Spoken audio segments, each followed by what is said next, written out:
A continuación, Hablando nos entendemos.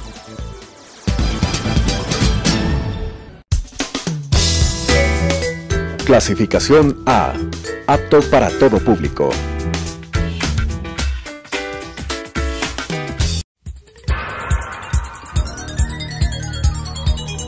Las opiniones vertidas en este espacio por la producción y dirección del programa son de exclusiva responsabilidad de sus autores y de quienes intervienen en ellos.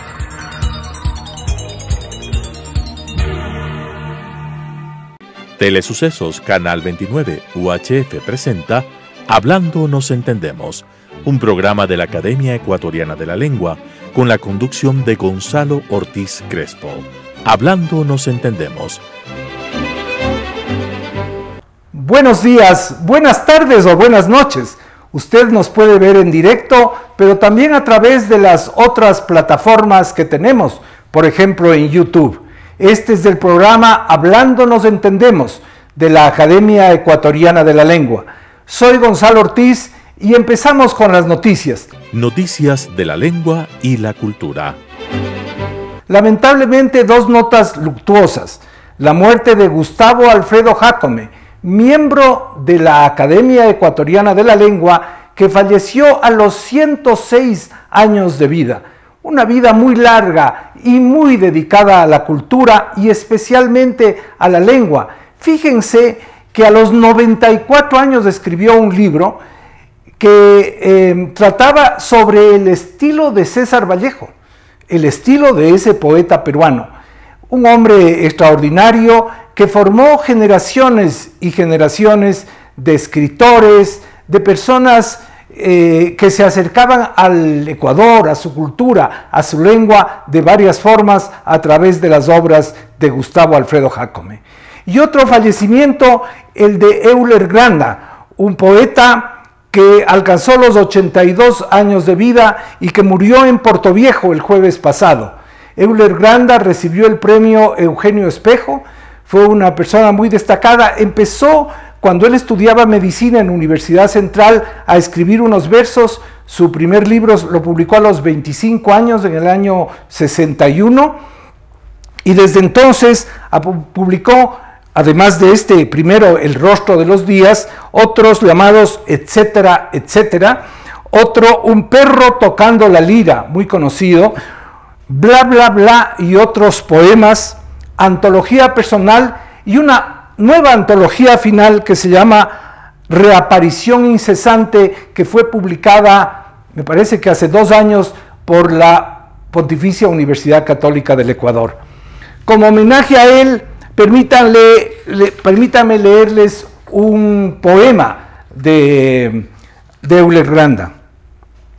Yo le llamaba Linda, y el nombre le quedaba como vestido flojo. Sus ojos no tenían importancia, su boca no era más que una boca y acostumbraba a recopilar retratos como todos. Empero, el dolor le dolía de otro modo. Frente a la soledad, era su soledad más sola, y sus palabras entraban al oído como avispas quemantes. Puesta junto al océano, tenía algo de nave.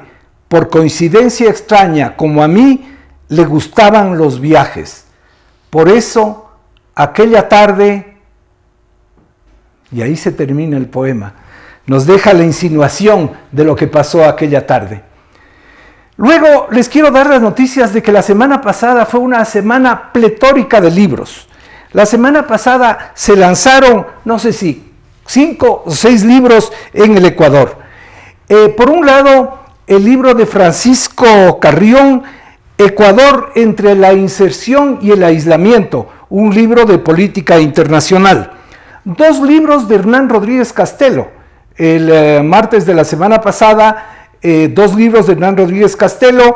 El uno, García Moreno por sí mismo, que es un análisis del epistolario de García Moreno, escrito por Hernán Rodríguez. Y el otro, Miguel Riofrío, El hombre y el escritor, que es sobre este personaje tan importante, lojano, que vivió en Quito, que fue parte del grupo de forjadores, aunque no de los fundadores, pero sí de los intelectuales que estaban cerca de Julio Zaldumbide y que crearon la Academia Ecuatoriana de la Lengua. Luego hay otro libro muy importante de Segundo Moreno, Simbología y mitos en las sublevaciones indígenas, publicado por la Corporación Editora Nacional y la Universidad Andina Simón Bolívar.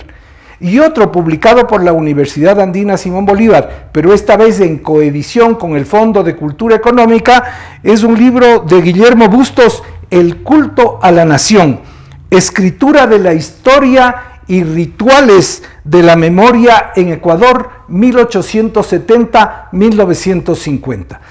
Además de esto, tenemos noticias de una novela que les contaremos la próxima semana y otros libros. Si así llueve, que no escampe. Luego de esta primera sección, vamos a tener a nuestro invitado de la semana, el doctor Simón Espinosa. Ya volvemos. La vida de la academia. Bueno, estamos de vuelta con el doctor Simón Espinosa, como les anuncié. Él es, además de otras cosas, subdirector de la Academia Ecuatoriana de la Lengua. Es también presidente de la Corporación Editora Nacional. Es miembro de la Comisión Nacional Anticorrupción. Un intelectual conocido, querido por la ciudadanía, al quien tenemos el gusto de dar la bienvenida. Simón, ¿desde cuándo estás en la Academia de la Lengua?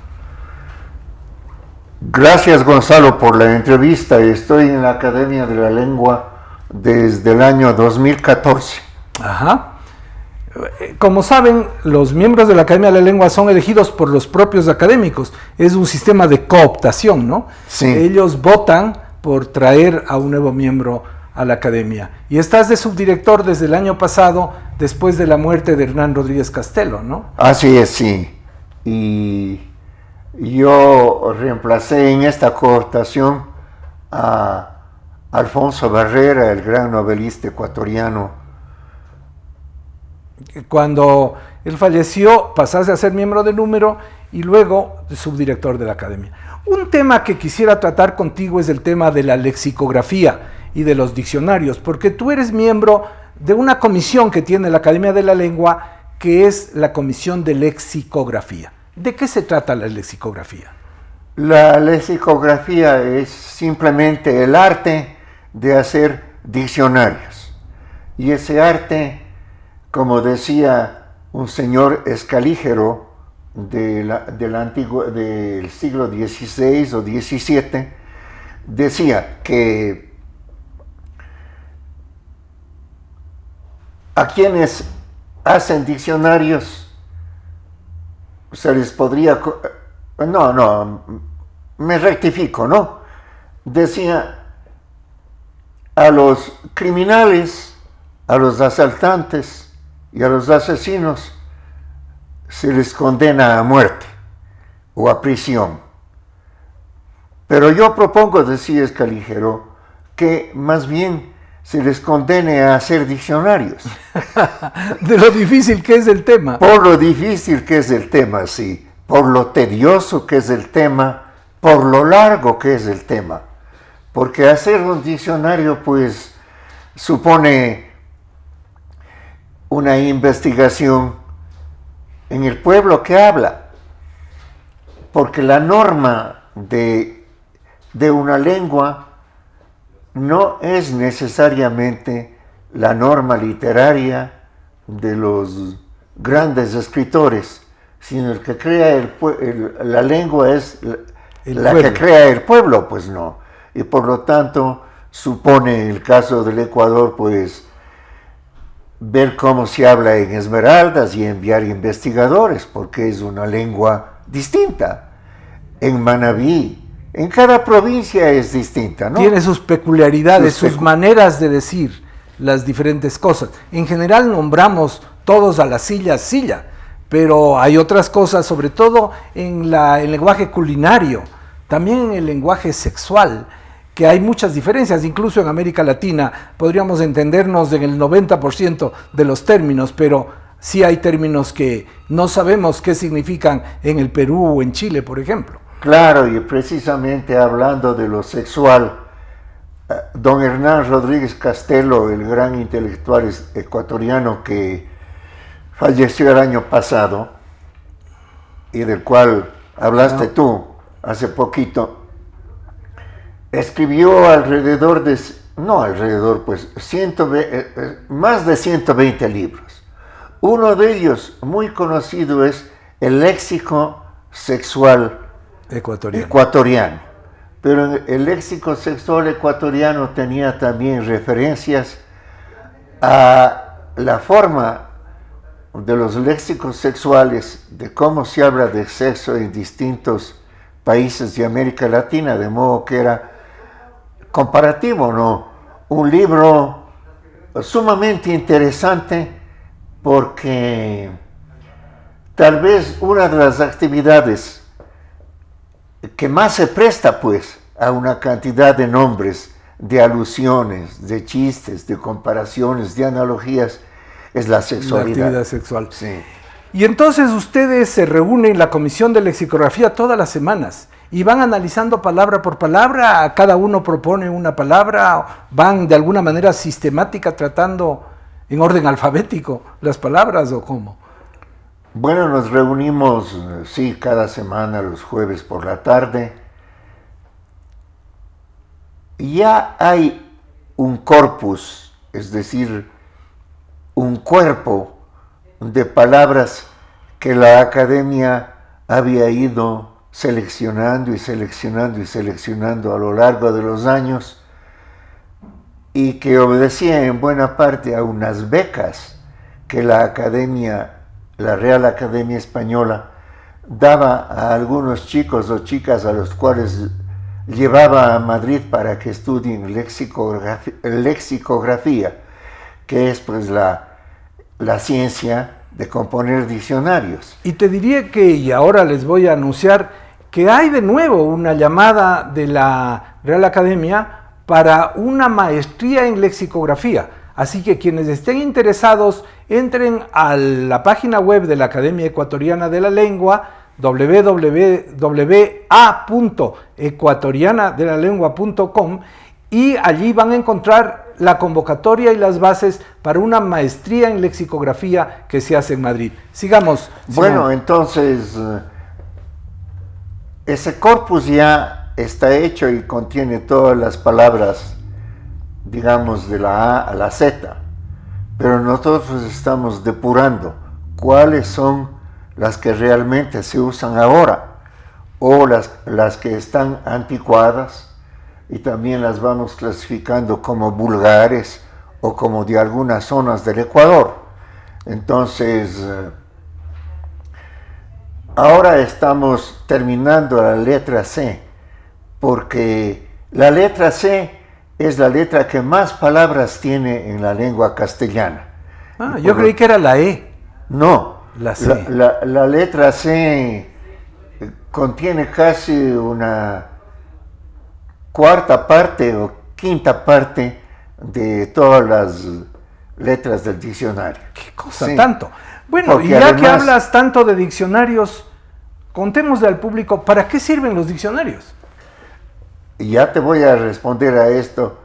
En parte también la C se ha aumentado desde que desapareció la Che, porque la claro. CH, ahora la CH que suena Che fonéticamente, es parte de la letra C cuando llega la C con H, ¿no?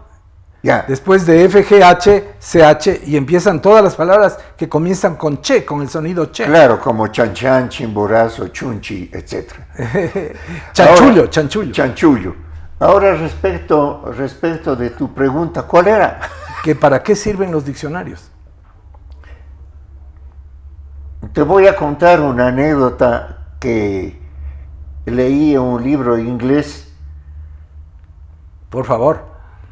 Se trata de Malcolm X, el famoso líder de las Panteras Negras, ¿no? Líder de las Panteras Negras y que murió asesinado. 50 años atrás, en el 68 me parece. En el 68, exacto, sí. Un hombre que era un gran orador que se convirtió a la religión musulmana.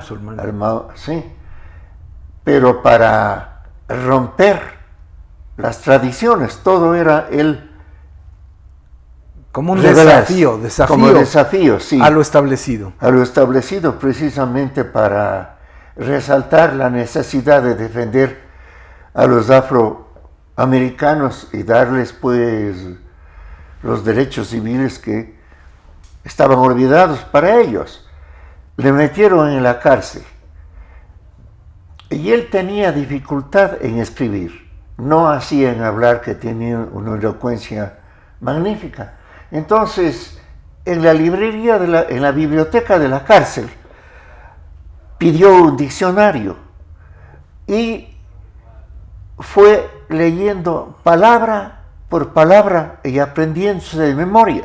O sea, él estaba condenado a la cárcel, pero además se condenó a leer un diccionario. Se condenó a leer Se leyó todo el diccionario, que es la cosa más aburrida. Se leyó todo el diccionario, que era lo más aburrido, y confiesa en su autobiografía que eso le permitió llegar a ser un escritor fluido, interesante y de gran riqueza verbal. Le faltaba vocabulario, por tanto. Podía hablar, pero probablemente con un vocabulario limitado. El diccionario le permitió expandir su vocabulario, ¿no? Exactamente. El sentido de las palabras. Entonces ahí respondo yo a tu pregunta, que en la lengua hablada disponemos de un número de palabras, pues no, salvo las personas muy cultas. Pero un pequeño número de palabras nos sirven para entendernos. Hablando nos entendemos. Claro. Te pongo, por ejemplo, ahora el verbo realizar es para todo, ¿no? Sí. La gente dice realicé una carta en vez de escribir una carta. Realicé un viaje en vez de viajé.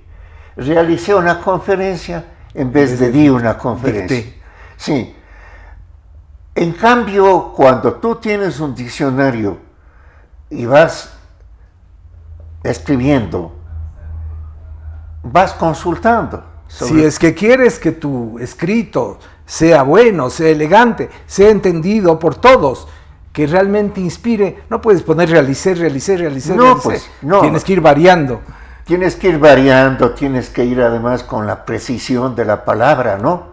Porque un buen escritor realmente, un buen escritor, sobre todo para comunicarse con el público, tiene que ser claro y preciso. Y la claridad y la precisión es muy difícil y hay que usar el diccionario. Para eso sirve el diccionario, para ser claro y preciso. Claro y preciso. Y no poner estas palabras generales que significan todo y por tanto no significan nada o no significan muy poco, tienen poco contenido. Realicé. Claro. No le da al lector exactamente la pista de lo que estaba haciendo. Y el castellano, que es muy rico en palabras, pues tiene precisión para describir cada objeto, cada pensamiento, para nombrarlo. No sé si tú utilizas el diccionario ideológico de Casares. Yo utilizo varios diccionarios. Utilizo el diccionario ideológico de Casares porque tiene, como tú sabes, la gran ventaja de que pone, por ejemplo, barco, y debajo pone todas las palabras referentes al barco y a la navegación. No solo los sinónimos de barco, que podría ser nave o barquichuela o lo que fuera, sino las palabras relacionadas. Entonces están mástil, y está proa, y está remo, y está vela. Y está vapor, y está a babor, y está estribor. Y como bien dice, ese es un diccionario que puedes ir de la palabra a la idea, y de la idea, cuando tienes una idea un poco imprecisa, a la palabra. Claro. Esa es una gran herramienta, el diccionario ideológico de Casares, que no sé si está en línea, creo que no se puede consultar en línea, pero es un tomazo muy útil para los escritores. Sí.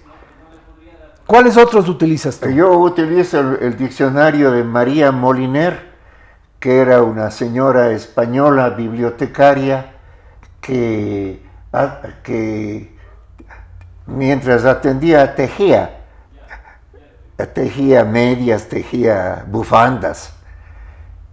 Y a lo largo de su vida fue haciendo un fichero y escribió 2 tomos de un diccionario que se distingue por su claridad, por lo concreto.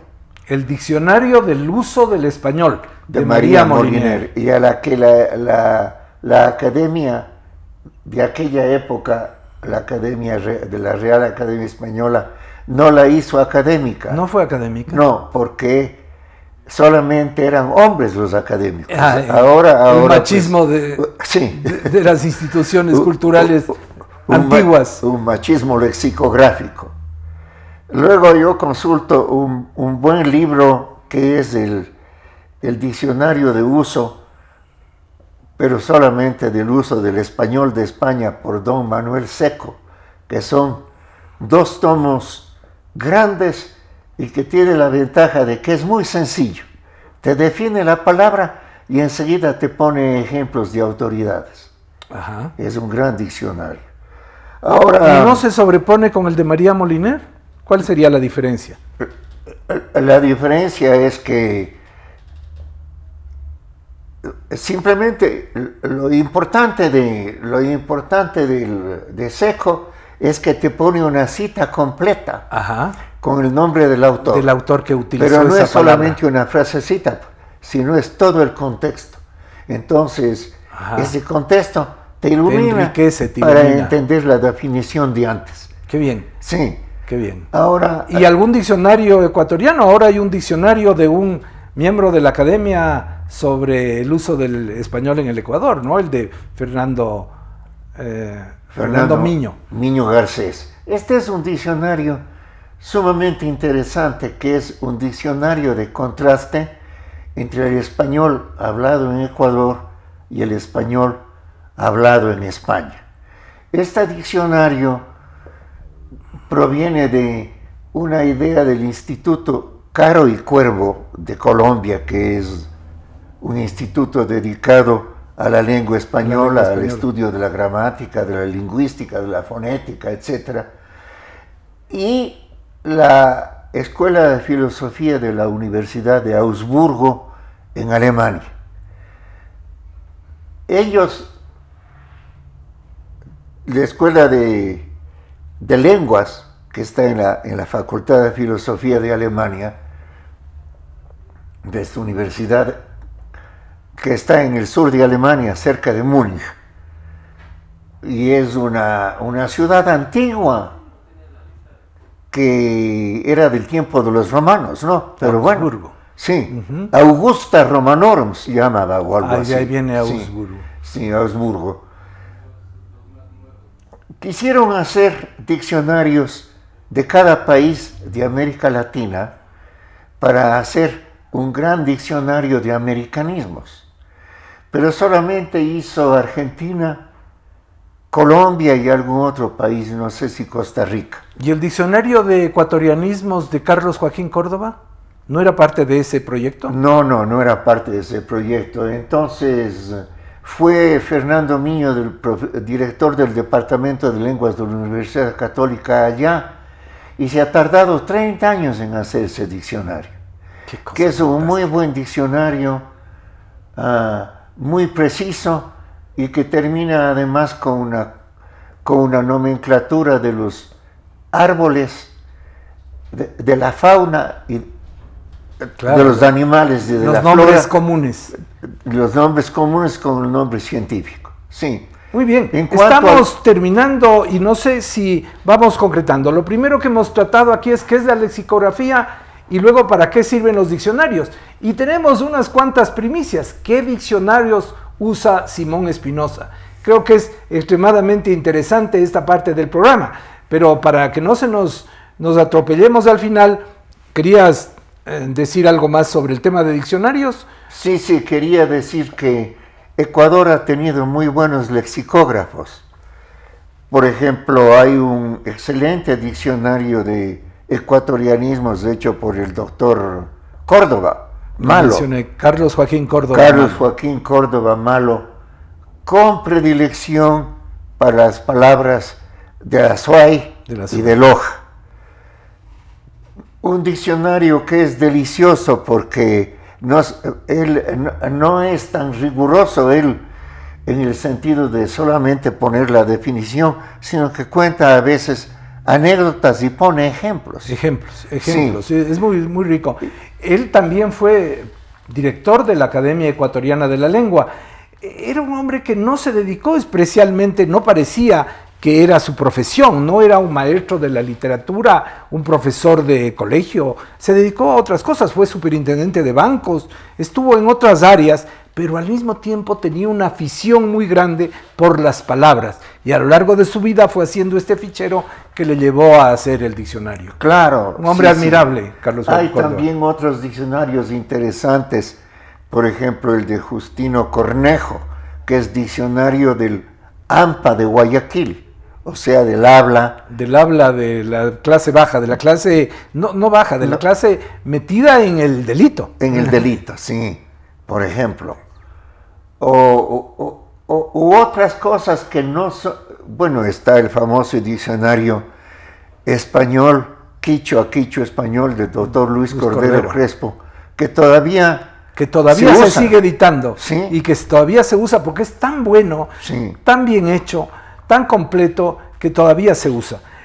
Aquí tal vez yo les cuento una anécdota.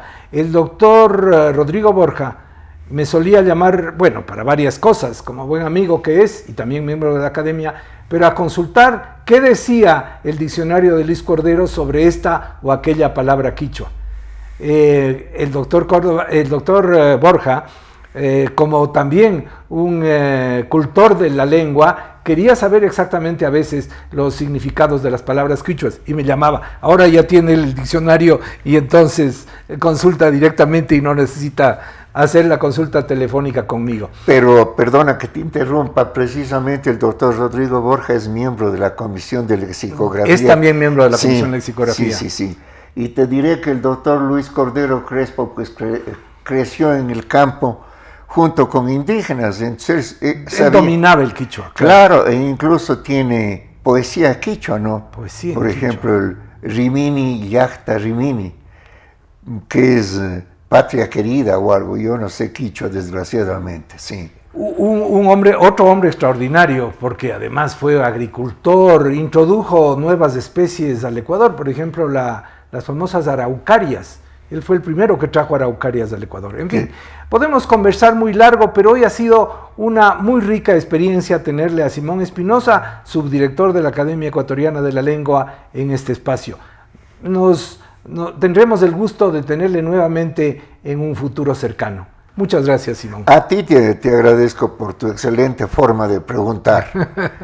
Esa es una gracia, pero con Simón es fácil, porque la conversación fluye, con todos mismo. Es cuestión de ponerse en el plan cordial de jalar la lengua al entrevistado. Muchas gracias. Hablando nos entendemos. Y se nos fue el programa, se nos acabó el tiempo en la sabrosa charla con Simón Espinosa. Nos veremos la próxima semana. Mientras tanto, háganme el favor de ser felices.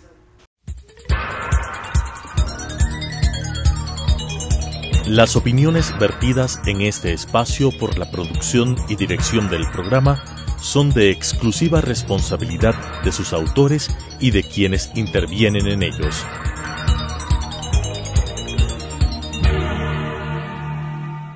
Telesucesos Canal 29 UHF presentó Hablando nos entendemos, un programa de la Academia Ecuatoriana de la Lengua con la conducción de Gonzalo Ortiz Crespo.